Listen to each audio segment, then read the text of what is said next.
But when you take courage out of your pocket, it's hard to put it back in. And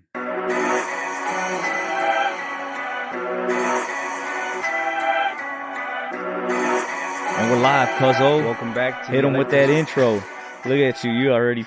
I'm a little excited, man. I'm a little excited, man. You know, we're in a little different studio setup here today, you know, as everyone can see. But first and foremost, we want to say thank you guys for watching and listening.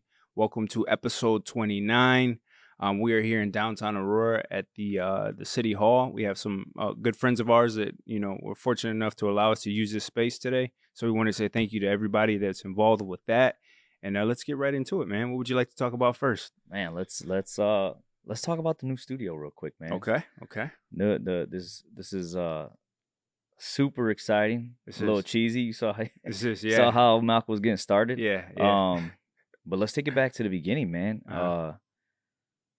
I mean, did you think it would be that we'd be here in like a official studio, not my basement no more? No, yeah, I think one day. Yeah, one day that was the thought, you know. But to have this kind of opportunity so soon, no. I'll be honest with you, I didn't think that it was gonna happen. Right.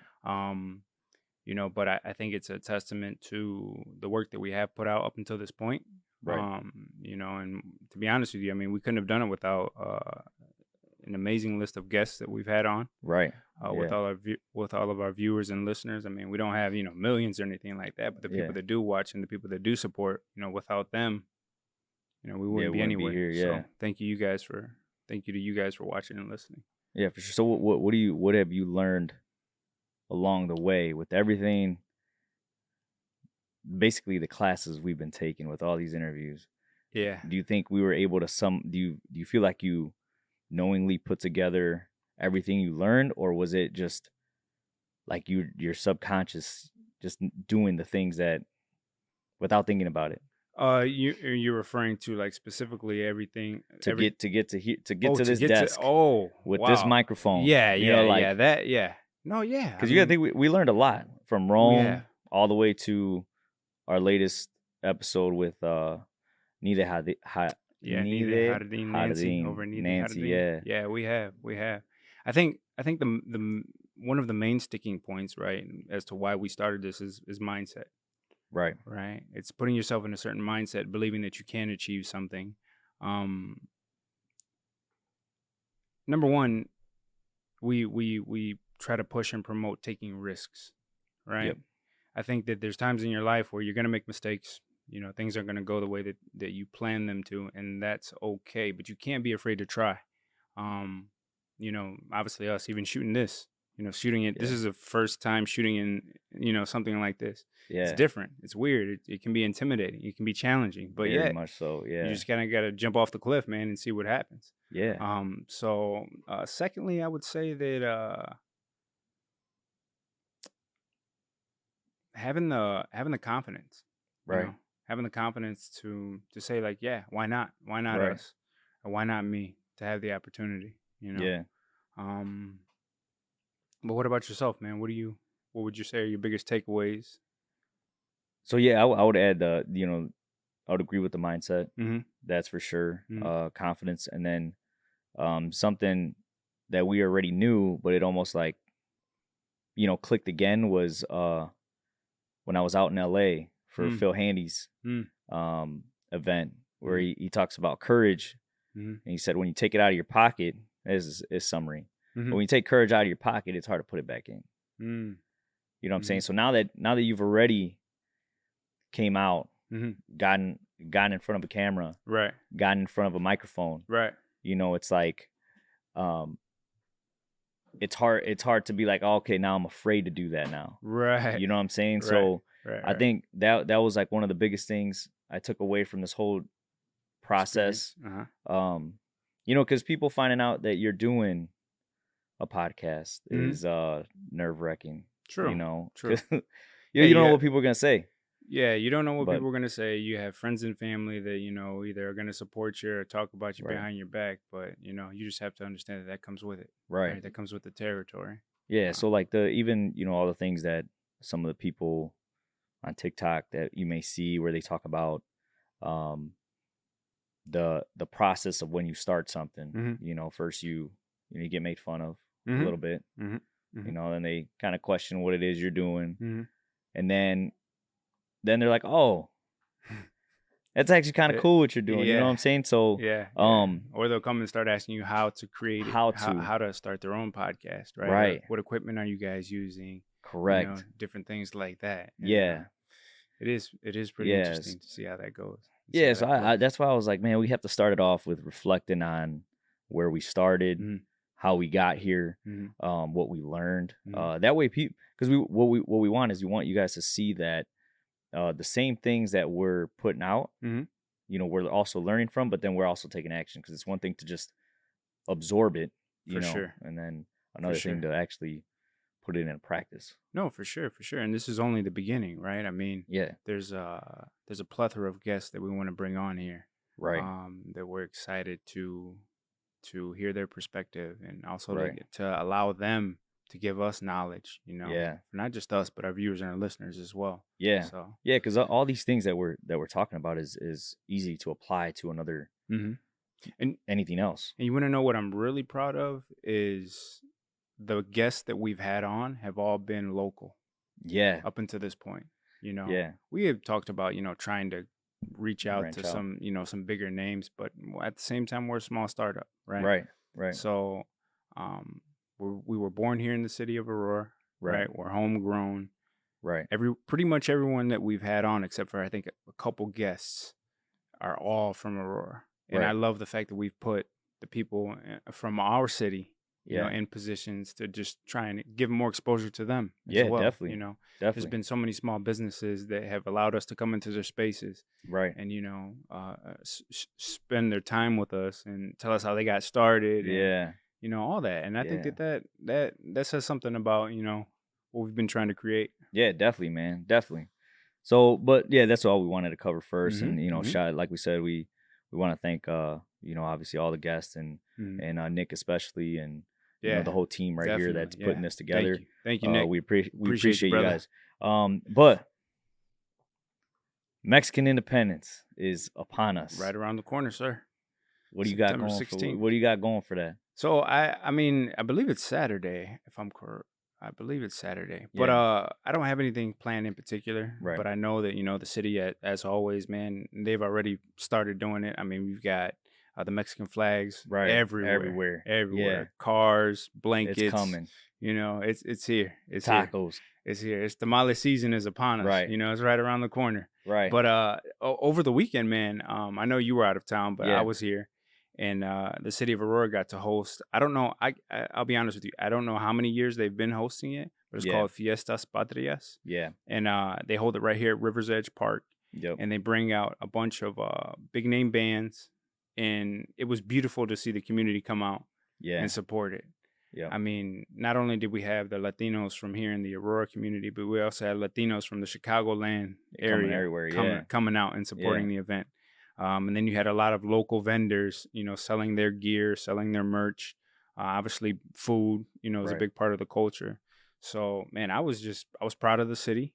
I was Yep. proud of being Latino. I was proud of the way that I didn't see anybody, and that's one of the things too. When sometimes when you have these large gatherings, Right. things happen, Right. but to my knowledge, there was no serious, Yeah. incidents. Nothing bad happened. Yep. And yeah, man, I got to give credit to the city for Yeah, that. they've done a You great know. job of moving it. The whole River's Edge thing is Mhm. is a great space to have Mhm. things like that Mhm. for sure. Mhm. For sure. But let's talk about um your mom's from Mexico, Yeah. right? Yeah. My mom's What from part? Tamaulipas, Hey, Mexico. put us on the La map. Ciudad de Victoria, Yeah, put us on which the is, map. if you're not familiar with Mexico, it's northeast Mexico. It's a state that kind of is like a bordering, along the Texas. It's a border town, Yeah, yeah, yeah, border border state. border state. Yeah. But yeah, that's where she grew up, man. And she came here in the late '80s, with the American dream. Right. Like so many of our parents that are immigrants, Yep. wanting a better life for themselves. What about you? Yeah, well, Same. I mean, obviously we're cousins. Tamaulipas, yeah, so because we're cousins, so we're obviously from the same area. Yeah. Um, but yeah, man, my grandma and my mom, and my uncle, they came over. Now, do you Um, do you remember the story that they came over here with? Like hearing it from your grandmother? Yeah, I mean, they started out, obviously you cross right into Texas, and Mm, then some of my other aunts or tias were here in Aurora. mhm. For some reason, Aurora attracts everybody, but Well, the so iron yeah, I you know, know what I'm right? saying. So they, Yeah. they came over here, and then we've been here ever since. And my tias went back actually to Texas, Mm, so they're all back over there. And my grandma decided to stay here, and here gotcha. we are. And what's ironic about my mom coming here is her name is Aurora. Yeah. Yep. So, I mean, what are Yeah. the That's chances there. of You that? It's go. kind of, Yeah. weird. That's But kind of dope. Yeah. no, man, it's reflecting back, because I'm half black and half Mexican. Yeah. Um, being Latino and being Mexican is something that and I've shared this with you before. When I Right. was growing up, because most of our family stayed back in Mexico, Right. I didn't get exposed to as much of the culture as I would have liked to. Mm. So now Yeah. being older, right, and knowing that one day I want to have children, right, Right. and knowing that they're also going to be Latino, I really want to make sure that I try and retap and You tap into. yeah, and get Yeah. back into my roots, Right. because for a long time, man, I felt like there was a big hole missing, you know. Mm. So, no, man, and Latino culture and the community itself is just a beautiful, beautiful, beautiful thing, Oh yeah, you definitely. know. What would you say you learned? Um, what did you take away from your mom's journey or your family's journey from Mexico that created this mindset that you have now to get to where you're Mm. at? Like, what did it? Perseverance, Yeah.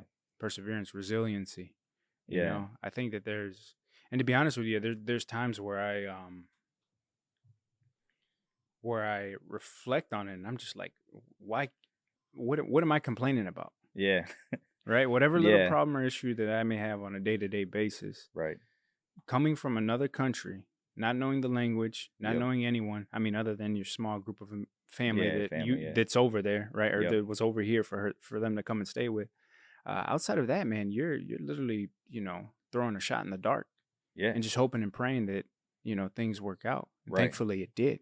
Yeah. But yeah, I would say resiliency and perseverance. How about yourself? Yeah. Hard work. I would Yeah, say like, yeah.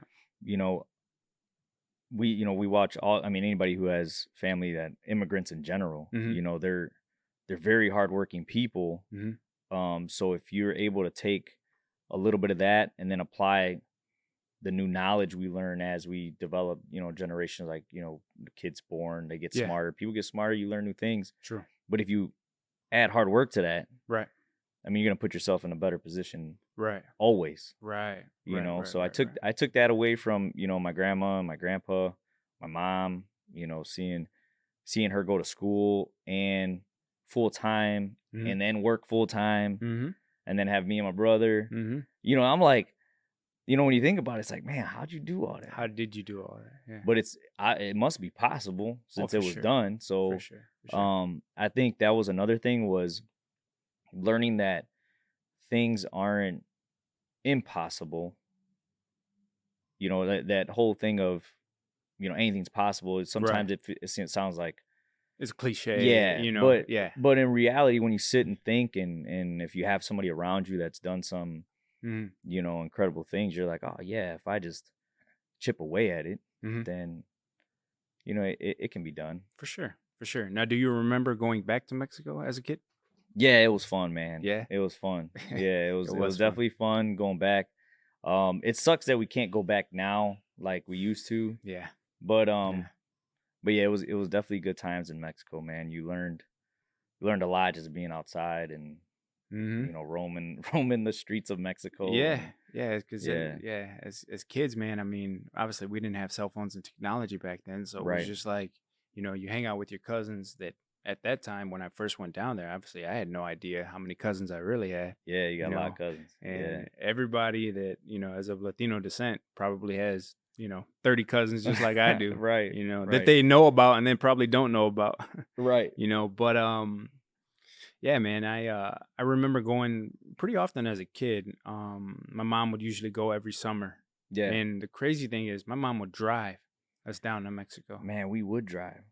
and she wouldn't, and she admits it now, but she Right. had no idea where she was going. No She GPS. no GPS. This is back when When you bought the maps at the gas station. yeah, yeah, Yeah. that big atlas. Yeah.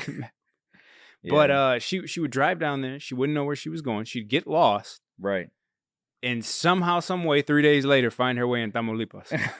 I don't know how we did it, but I we don't know did how it. we did it. Yeah, I don't know how we did it, but we did do it. Yeah, Yeah, man. But but funny, and then let's tap into the funny part because now we have the no sabo generation, we do, which is we do, we do.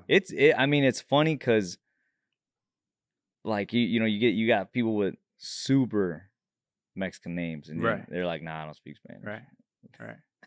I think my mom was gonna name me something. It was like a really unique Fucking Mexican Juan or name. something. No, no, no. It was gonna be like a Jose. Aztec name or something. Oh, No, Aztec no. It was name. gonna be like I can't remember. I have to. Oh, you have I'll to ask her that yeah. I'll one. ask her. I'll ask her. Yeah, But my dad was like, "What?"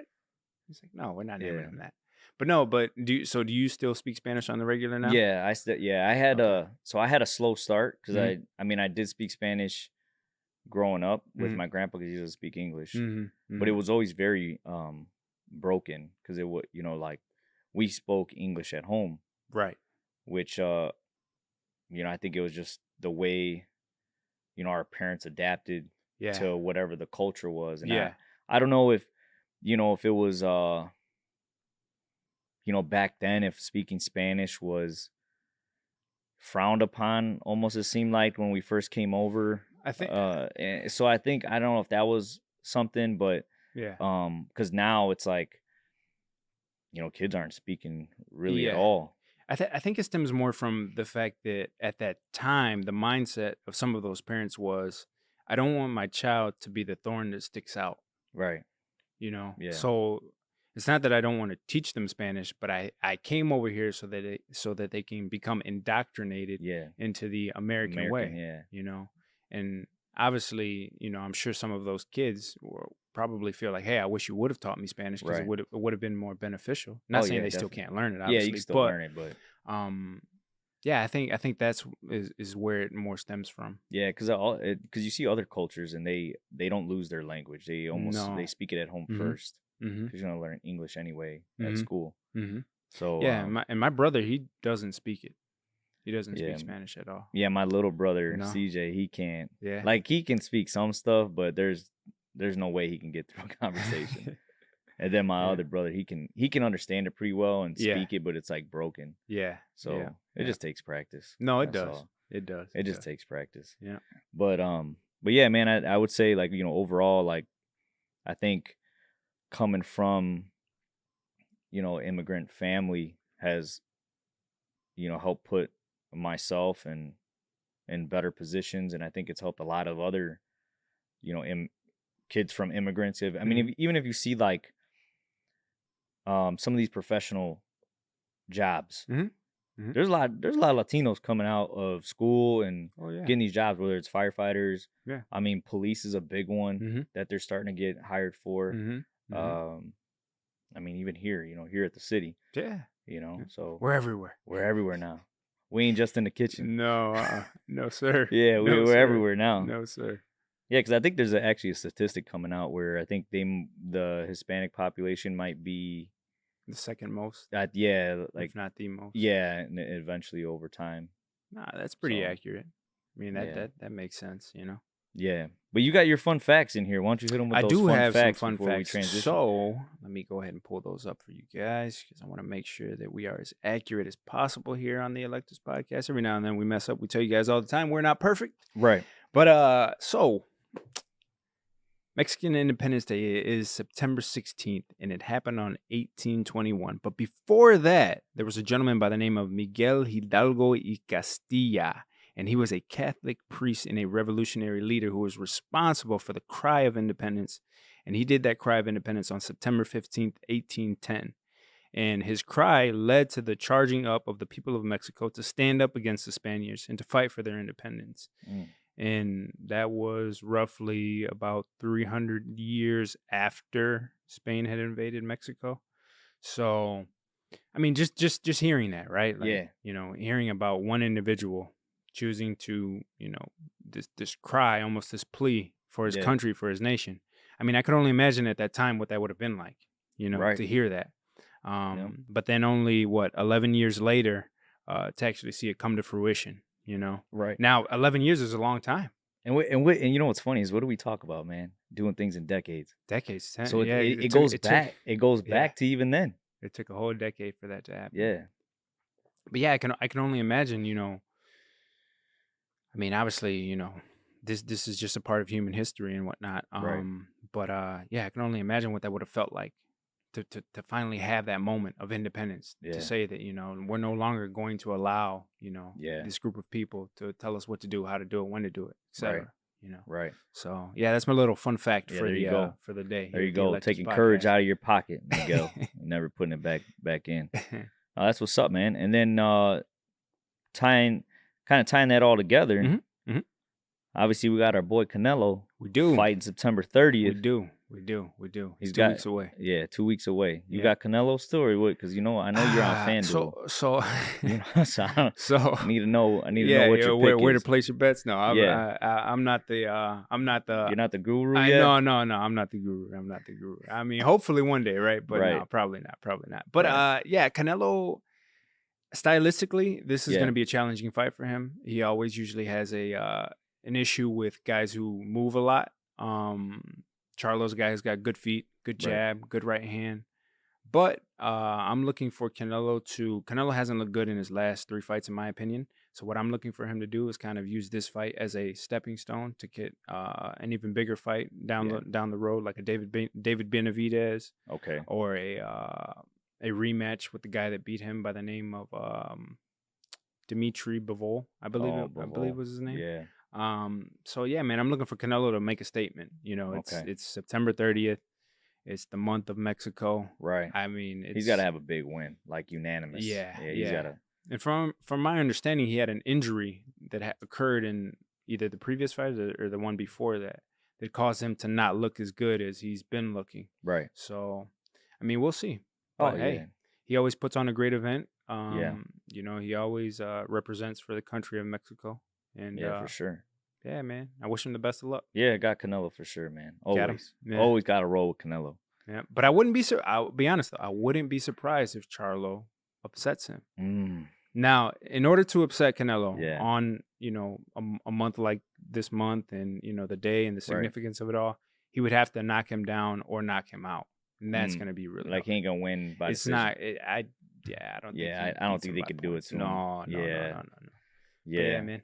No, for sure. All right, man. Well, and then the last thing we want to get into, Mm-hmm. a little more serious. Mm-hmm. Today is 9/11 True. that we're shooting. True. True. So prayers and thoughts to all those families who lost somebody on that Yes. crazy day. Yes. You remember where you were at? Yeah, man. I was in grade school. I was in 5th grade, and back then, man, we don't have, TVs like this. Yeah, but It did you was guys have a TV? We had, which TV we had. We had the one yeah, with 'cause we had the one that had the strap around it. Yup. It was on top of a cart, and there was a Yup. strap that basically kept it from falling. Yeah. And the teacher rolled it in, and she, And she she was turned it on. oh yeah, she was flabbergasted. Yeah. She couldn't believe it, and I can't remember if I want to say they stopped school early. Yeah, I just think, I 'cause I remember remember walking home. I just remember school was just like on a pause because we were just watching. Yep. It was kind of like the TV. entire nation was in disbelief. Yeah, it's just like, whoa, Couldn't really what just happened? Yeah, we couldn't really digest it at the time. Yeah. And Yeah. obviously I was 10, so I Yeah, really didn't. I was 11. I really didn't really understand what was happening. Yeah. But yeah, we just wanted to bring that up. Obviously, we know that a lot of people were affected by it. And, Yep. Yeah, for sure, man. So we Yep. definitely wanted to do that for everybody in the military too. Thank you for your service. Yep. Because without you guys, we couldn't be here either. Yep. Who And knows shout what out would to my happen. brother who's over in Poland right now. Dang, Isaiah's in Poland. He's in Poland. Shout out Isaiah. He's in Poland. He just got deployed. So. Oh man. Oh yeah. Shout out to my boy Decker too, because he got deployed Oh yeah. this past year, Okay. and so he's over there. He's in Poland as well. No, Or- he's in Kuwait. Oh, in Kuwait. Okay. Yeah. All right. So All right. yeah, Well, wishing prayers shout for out to them. you, gentlemen. Come back Thoughts- home soon. Yep. Come back home safe, man. Safe and sound. Yeah, for We'll sure. see you guys when you get back. Yeah. And with that, Cuzzo, hit him with that outro. Hey, we want to thank you guys for tuning in today, for watching, for listening.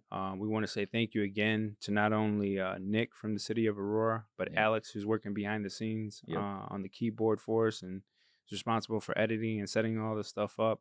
We also want to give a shout out to Tony, for allowing us to have the time and the space to do something like this. But hopefully, moving forward, we can bring some really solid guests on for you guys. Yep. And yeah, we want to say thank you and we appreciate it. All right. Take care. We'll see you on the next episode. Peace. Peace.